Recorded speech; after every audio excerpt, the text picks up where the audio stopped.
response, and that approval was declined. The Takapuna draft management plan came out. There was no provision made for the campground to remain, and it's worth just pausing there and looking back on why that was the case. There'd been a series of 2-year leases granted on that site since 1978, when the site was acquired by the city for $925,000. It was never intended to be a long-term operation of that. The campground didn't comply with the underlying recreational 3 zoning, and the panel at that time had independent advice that's perhaps worth reading because it's public notice, that stated that the consent, this is for the campground, shall lapse after 10 years as determined by the Environment Court, and that was concluded that the campground leases have all been short-term when it was the council's right to grant a 33-year lease with rights of renewal. Camping activity was never considered to have a long-term following the acquisition by the city on that site. There was a drop-dead clause in the resource consent to 29 January 2014, and the lease terminated in 31 March 2013. The resource consent aligned with the termination of the lease, and it was concluded the evidence was that the intention was to return the land to its underlying recreational 3 activities with a water-related focus. So clearly there was never a time within that reserve management plan that the campground was considered as an option.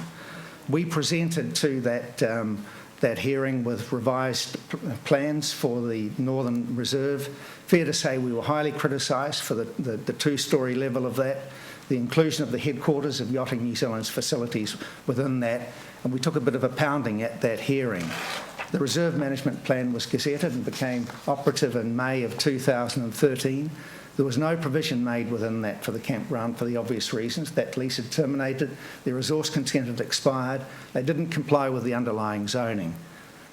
It was a drop-dead situation that lease and that resource consent terminated. We revised our plans based on the feedback we had from those hearings. We attended all days of those hearings. We consulted with the 13 iwi, we consulted with the affected parties, Takapuna Boating Club, with Wakarama. We had memorandums of understanding signed with those parties, and we then prepared our resource consent application based on new plans that had taken that feedback. We followed the absolute legal and correct process through that. We publicly notified. We've gone out with 14 consultant reports ranging from iwi consultation to geotech to cultural activities to archaeological, legal, traffic, acoustic, you name it.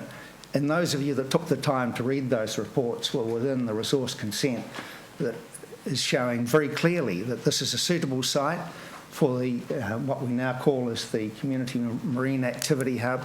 We complied with all provisions of the Reserve Management Plan.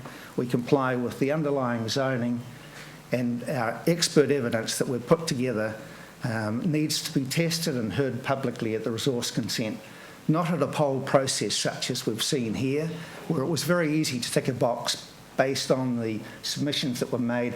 I went to 3 of those on the beach and at the campground, at the market, and the misinformation that was given to me as a person potentially signing that was a bit like the misinformation you've heard tonight in terms of accusations that have been made against my integrity. Absolutely. Sorry, I'm going to have to stop the proceedings again. Now, Ms. Gopeth, you have witnessed me warn multiple members of the community, and you yourself were allowed to present, and in fact I gave you additional time to present. I do not want to have to stop this proceeding again, and although you may disagree, and I can see you're priming to respond, I have to caution you against it because that would bring disorder into this meeting. Mr. Wall is as entitled to make comments as any comments that you directed at other members. I'm going to advise all speakers to please stick to the subject matter and please address the board, not make it any wider than that. but I gave a certain amount of leeway for yourselves, and I'm not going to now change tact here. And no, I'm afraid I cannot take comments from outside of this. I'm going to resume time, and I have to say that I do not want to stop this meeting again. If I do, I have requirements upon me to remove the disorder. And so, Ms. Gopperth, we can deal with this afterwards, I'm sure. We will have many discussions after this meeting, I'm sure. But let's get back to the item that is being discussed and at least allow the rest of the deputation to be made. Mr. Wall, if you could please resume. Ms. Gopperth, I have warned you now twice, and I have to instruct you under Section 50 of the Local Government Official Informations and Meetings Act that you are bringing disorder into this meeting. If you do not think that you can now sit and allow the meeting to continue in its regular way, I'm going to have to invite you to please leave the chamber. And I ask that you please give me an undertaking that you will respect other speakers as they respected your right to speak. I'm going to take your silence as acquiescence, so I'm going to move back to the point that was being made. You've got 2 minutes, 14 seconds left. Peter, please resume. Well, the plans that we have presented for resource consent, for those that have taken the time to study them in the reports, show very clearly that we're returning the total footprint of that reserve, 16,338 square metres for public access. There is not 1 metre of that under our proposal that's not accessible, and I use the term carefully, the footprint of that site. If you took an aerial shot of that area, the public in the future is going to be able to access that very freely, and at the moment there's 41% of that reserve that is reserved for commercial activities, where I can't take my dog strolling through there and my grandkids to have a picnic. So what we've presented is something that gives back to the community all of that reserve. We've followed the correct legal process, and the true test for those of you that are against this is to come along and present your case to the resource management hearing, heard by independent commissioners where there's expert evidence put forward. That's the time that you need to come. If you're not comfortable with that, there is always the Environment Court appeal, just as there was for the campground, where the Environment Court said that campground cannot remain beyond the 29th of January 2014. That was a drop-dead clause on that came through the courts. So I'm just inviting you all to understand what we're putting forward, to use the resource consent process, the legal process. I commend the campground followers for the way in which they've presented their case and indeed the poll. I apologise to Eric in terms of our misuse of a council form that was not intended Well, I apologise again today for that. I'd rather that hadn't have happened. It wasn't us endeavouring to hoodwink or to subvert the course of justice. So, Mr. Chairman and members of the board, I'm just saying we believe we've come up with a very good concept. It complies with the recreational 3 zoning. If I had time, I'd like to read from page 55 of this reserve management plan. Wall. There is time for questions. I'd like to try and restrict it to a few. So, Member O'Connor's got a question, Member Gillen's got a question. 1 question each, please, and then we'll move on. Mr. Wall, you're still a director of Auckland Property Limited? No. You're not. Mr. Wall, you said it wasn't your intention to use the council logo, so why did you allow that to go out? It was something that I hadn't even seen the final draft of that. I wasn't aware of it until Eric contacted me on that. We withdrew it immediately. Okay. It was something I'd rather not had happened. We apologised. We took immediate steps to withdraw that. Further questions from Member Gillen? You talked about... Sorry, Member Gillen. Another 2 questions to ask, Mr. Chair. Okay, I did ask that members please ask 1 question each, but continue. We're over time, but continue. You talked about the size of the reserve. Does that size include the reclamation, which is a reserve? It does, doesn't it? It includes the car park, the boat ramp, the total area of the reserve as classified as the Northern Area Reserve. Yeah, so you are really, I have to say, do you not think that is deceptive, that you are including Member O'Connor, please, can I caution you against using words I have been wanting to ask this question ever since I read this book. which is quite an expensive book. I've been wanting to ask this question. Why did you keep including, it would be about, 3,000 square metres of car park as a reserve? Are we going to have trees all over that reserve? That's the Northern Activity Zone. Okay. And one more thing, as somebody who sat on that hearing, and we had an informal meeting, did you know that the reason why we drew up the management plan, it was because the Nous was going to go into a little bit of the reserve by the boating club. And that's what was the original scheme. And then suddenly an officer came to us and said, oh no, it's going to go to the camping ground. It happened in a week. 1 week we were told it was going to happen. The next week, everyone said, oh, great, except me. And I just wondered why you changed when the management plan was all ready to go out, the draft management plan, which took a long time to get going. Why did you change your mind, other than the telecom, why did you change your mind about not having it on the council land on the Strand? There were 4 reasons that cost blew out. The telecom cable was one of them. I did touch on the other 4. We had to create a roof on that would carry heavy-duty vehicles.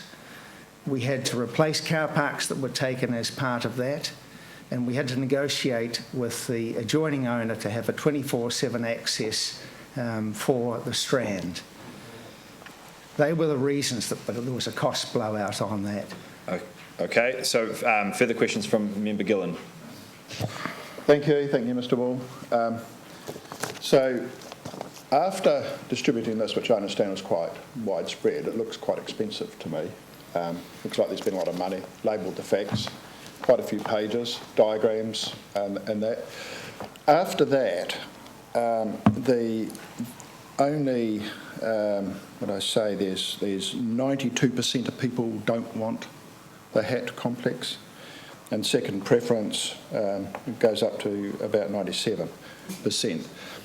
So, in the face of such strong public opposition, is HAT still intending to push forward with this project that the community so roundly has decried? Absolutely. Yeah. You know, I should clarify the process of that vote. I touched on that before in terms of how votes were secured. There was very little understanding in terms of when you ticked the box in favour of the campground, you were voting as an option against on that. We are proceeding. We've got 90% of our resource consent application prepared. We're funding from, and I should perhaps touch on the funding, all of the funding to date, which is some $800,000, $200,000 on the Strand, $600,000 on this site in terms of our consultant work on that has been funded from Sport New Zealand.